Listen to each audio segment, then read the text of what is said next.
Salut, c'est Pierre. Ok, donc pendant tout le mois de janvier, je me suis lancé le défi de faire une création par jour. Donc dans un premier temps de la vidéo, on va regarder mes préférés, enfin ce que j'ai préféré réaliser et créer pendant ce mois-ci. Et dans la deuxième partie, je vais vous donner mon avis pour savoir si c'est bien ou pas bien. Et surtout, chose à savoir, c'est que moi je postais chacune création que j'avais réalisée pendant le mois de janvier. Donc je vais vous donner mon avis par rapport à tout ça.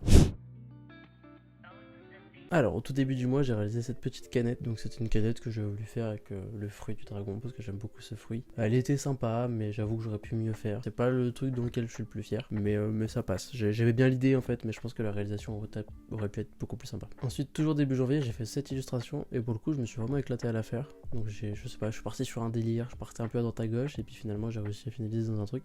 Mais j'aime bien, donc voilà, j'étais plutôt fier de celle-là. Ensuite, j'ai Paperplane, donc c'est un brief qui avait été donné sur des comptes Instagram et c'était une entreprise de papeterie en fait. Donc moi j'avais fait un papier qui s'ouvrait un peu comme un livre. Pour le coup, j'étais assez content de mon logo. Ensuite, j'ai ça, donc oui, ça arrivait tard, j'aurais pu le faire dès le premier jour, mais ça m'est arrivé après, donc donc voilà, bon, bienvenue en 2023. Mais voilà, je trouve ça sympa. J'aimais bien l'idée de jouer avec cet effet de liquide, on va dire. Et du coup, voilà, je me suis éclaté avec. Ensuite, on est sur ce petit poster. Pareil, je me suis tapé un délire, j'ai retrouvé une photo de moi qui était à Paris, donc je me suis écrire Paris. Et puis j'ai voulu écrire un petit truc un peu stylé, tu vois. Bon, voilà, j'étais plutôt contente de celle-là aussi. N'hésite pas à me dire ce que tu penses de mes réalisations faites aux commentaires. Et puis voilà. Ensuite, j'ai fait ce petit délire. Donc à la base, je partais juste sur la simple illustration. Et puis ensuite, j'avais envie. Enfin, en fait, au moment où j'écoutais l'illustration. Au moment où j'étais en train de faire l'illustration, j'écoutais de la musique. J'ai mis un fond orange. Et en fait, au même moment, j'ai la musique rencontre du coup qui est passée. Je me suis dit, bah ouais, go, part sur un délire. Parce que du coup, vu que c'était une boîte avec des vinyles, et du coup, je suis parti sur ce délire. Et en vrai, je suis assez fier de celle-là. Enfin, je la trouve sympa. Je trouve que ça a vraiment son délire, mais plutôt cool. Ensuite, ça, j'ai voulu mixer un peu illustration et réel. Donc, c'est très léger, hein, parce qu'il y a juste le sol qui est réel. Mais voilà, je trouvais ça rigolo. J'étais dans mon délire illustration, justement, à ce moment-là, un peu personnage. Parce que vous allez voir juste après. On part directement sur ça. Vraiment le même délire pour le coin. Une tête ronde avec un corps. Là, c'était parce que j'avais fait. Je pense que ça, c'était le lendemain de l'illustration que j'avais faite. Donc, en fait, j'étais toujours dans le même délire. Et puis, le soir, il y avait un match du PSG. Je dis, bah, go, on part sur ça. Ensuite ça, donc là je suis parti vraiment sur le délire avec une photo et tout. À la base je savais pas trop quoi faire et puis du coup j'ai mélangé ça avec une cover. Donc assez classique, enfin pas beaucoup de réalisation dessus mais j'aimais bien le délire. Donc franchement celle-là je la trouve stylée. Je trouve que ça correspond vraiment de ouf. Bref, je me comprends. Ensuite on part sur ça. Donc ça, pour ceux qui savent, moi avant j'avais une marque de vêtements. Donc je la reprendrai quand il sera temps, mais du coup je kiffe quand même faire des designs de vêtements et partir sur des délires comme ça. Et du coup je suis parti sur une marque qui s'appelle Rêverie, et enfin Rêverie Vêtements, et puis du coup j'ai fait un logo et j'ai fait un t-shirt aussi pour ça, donc là je vous affiche le t-shirt aussi avec. Le t-shirt je le trouve stylé.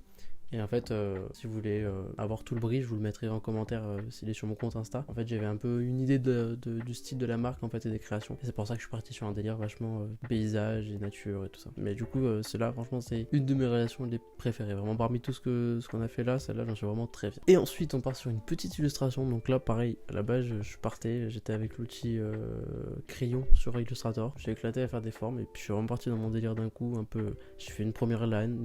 Du coup, je me suis dit, bah viens, on part sur la jungle. Bref, des fois j'avais des trucs qui me venaient comme ça en fait. Enfin, je gribouillais sur Illustrator, mais j'ai gribouillé dessus et puis ça me venait, donc voilà. Et ensuite, ça c'est une de mes dernières réalisations du mois. Donc ça, c'est parce que je vous ai demandé sur TikTok de m'envoyer votre nom avec votre fruit préféré pour faire des canettes à votre nom. Et du coup, j'ai fait Arthur avec l'abricot. Et je me suis vachement éclaté à la faire. Je suis parti dans un délire vachement. Ce que j'expliquais en fait dans mon TikTok. J'ai pas voulu faire quelque chose d'assez basique avec l'abricot qu'on imagine net comme les entreprises veulent nous montrer. Je me suis dit, des fois, les abricots ils sont pas tous parfaits. Parle-moi l'un des points philosophiques. Mais du coup, voilà, c'était assez minimaliste malgré tout. Et franchement, je kiffe le rendu. Franchement, je la vois, je l'achète. Je vous le dis, pas parce que c'est moi qui l'ai fait. Hein. Donc voilà, donc ça, c'était mes réalisations préférées parmi ce que j'ai créé au mois de janvier. Donc n'hésite pas à me dire ce que t'en as pensé en commentaire. Après, il y en a d'autres sur mon Instagram, juste ici. Donc maintenant, on va passer à la deuxième partie de la vidéo. Donc je vais te donner mon avis par rapport à ça. Si je trouve ça bien et pas bien, les points positifs et les points négatifs. Donc on va commencer par le positif et on fera le négatif après. Donc en termes de points positifs, je trouve que c'est cool parce que ça nous force à créer. C'est pas forcément bien de se forcer à créer, mais des fois ça fait du bien de se forcer à créer parce que ça nous pousse à essayer d'être créatif et de réfléchir à un nouveau truc tous les jours. Et ensuite, je trouve ça vraiment cool aussi parce que ça permet de progresser sur certains points. Par exemple, les illustrations, je kiffais faire ça, mais j'avoue que je restais parfois trop dans des formes basiques et puis elles faisaient à chaque fois pas fini. Et là, je sais que j'ai progressé, même dans ma réalisation, je suis plus rapide qu'avant.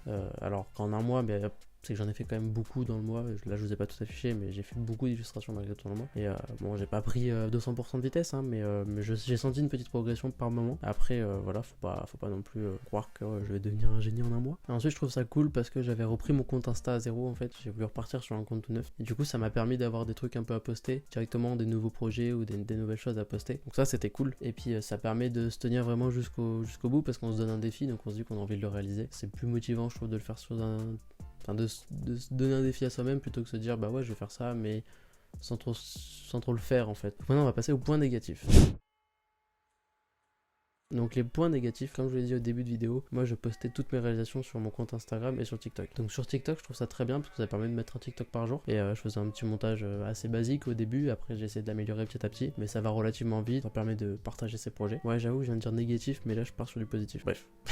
Mais après sur Instagram, le problème c'est que je trouve que Instagram c'est un peu quand même, on doit montrer nos projets, nos travaux, et ce qu'on est capable de faire. Et le problème c'est qu'en faisant une réalisation par jour, bah des fois on se met vraiment le but de finir sa réalisation dans la journée. Et du coup des fois on finit notre journée, on n'a pas vraiment peaufiné notre truc, on a été vite sur certains détails, ou alors on se dit bah tant pis. Et le problème c'est que du coup je trouve que ça donne une mauvaise image parce que en fait on poste des choses qui finalement sont pas terribles et qui sont pas représentatives de notre travail parce qu'on peut vraiment faire mieux. Et puis en soi, selon les choses, ça se fait pas en une journée en fait. Donc voilà. Mais après, vous pouvez quand même le faire sans poster tous les jours, ou même vous le faites et à la fin de votre mois vous postez vos préférés. Enfin, il y a plein de moyens de le faire. Maintenant que le mois est fini, moi dans mes réalisations, mes réalisations, je vais essayer de les faire en vidéo YouTube. Et donc dans ce cas-là, je sais que je prendrai quelques jours pour le faire, selon ce que ça sera. Et à ce moment-là, je le posterai parce que je serai vraiment fier de ce que j'ai fait. J'espère en tout cas.